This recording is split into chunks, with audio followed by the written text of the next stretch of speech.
He wasn't born rich, he wasn't born powerful, he was just a young man from Kano, Nigeria, with nothing but a dream and a vision bigger than his surroundings. Most people around him were surviving, he was planning to build an empire. This is the story of how Aliko Dangote, a simple trader, became Africa's richest man, and what his journey can teach you about money, mindset, and success.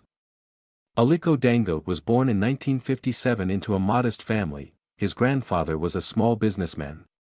Nothing flashy, but hard-working. Even as a child, Dangote was obsessed with business. While other kids played, he sold sweets and snacks to classmates. He wasn't doing it for fun, he was learning the art of buying and selling. By the time he finished school, he had one thing clear in his mind: he didn't want a job.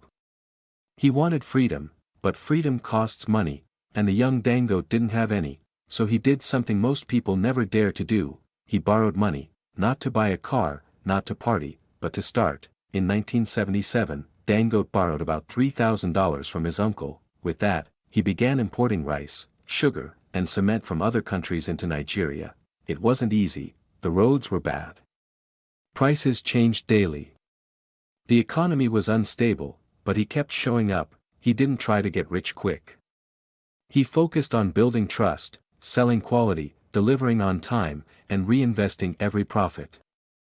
Within 3 months, he had paid back the loan. Within a year, he was making profits most people never imagined possible.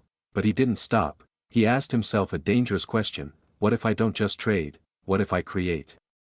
That one question changed everything. In the 1990s, while most traders stayed comfortable importing goods, Dangote took a massive risk. He started building factories. Everyone thought he was crazy. Why risk millions when trading was already profitable? But Dangote saw the future. He knew Africa didn't need more traders. It needed producers. He built sugar refineries, cement factories, and flour mills, industries that powered entire nations. While others waited for change, Dangote became the change. By the 2000s, his empire, Dangote Group, dominated West Africa. He created thousands of jobs, built infrastructure, and became a symbol of what's possible when you dream boldly and execute relentlessly. But the money isn't the real story here, it's the mindset. Dangote once said, "If you don't have ambition, you shouldn't be alive." He believed in patience, he believed in discipline, he believed that true wealth comes from creating value. Not chasing trends. He worked quietly, he ignored distractions, and while most people were showing off, he was building foundations that still stand today. That's why, even in tough times, Dangote's empire remained strong, because it wasn't built on hype.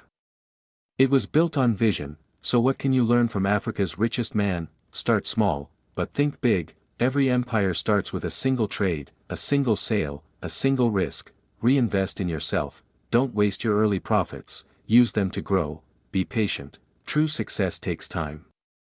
Dangote didn't rush, he built. See opportunities where others see limits. While others complain about Africa's problems, Dangote built solutions. From a small trader to the richest man in Africa, his journey isn't just about money, it's about belief, courage, and the discipline to stay focused when the world doubts you. So if you're broke today, remember, Dangote once borrowed just $3,000, and that small start built a billion-dollar legacy. Because success doesn't come to those who wait, it comes to those who build. This is Money Blueprint. If you believe in building wealth the smart way, hit subscribe, and let's grow together.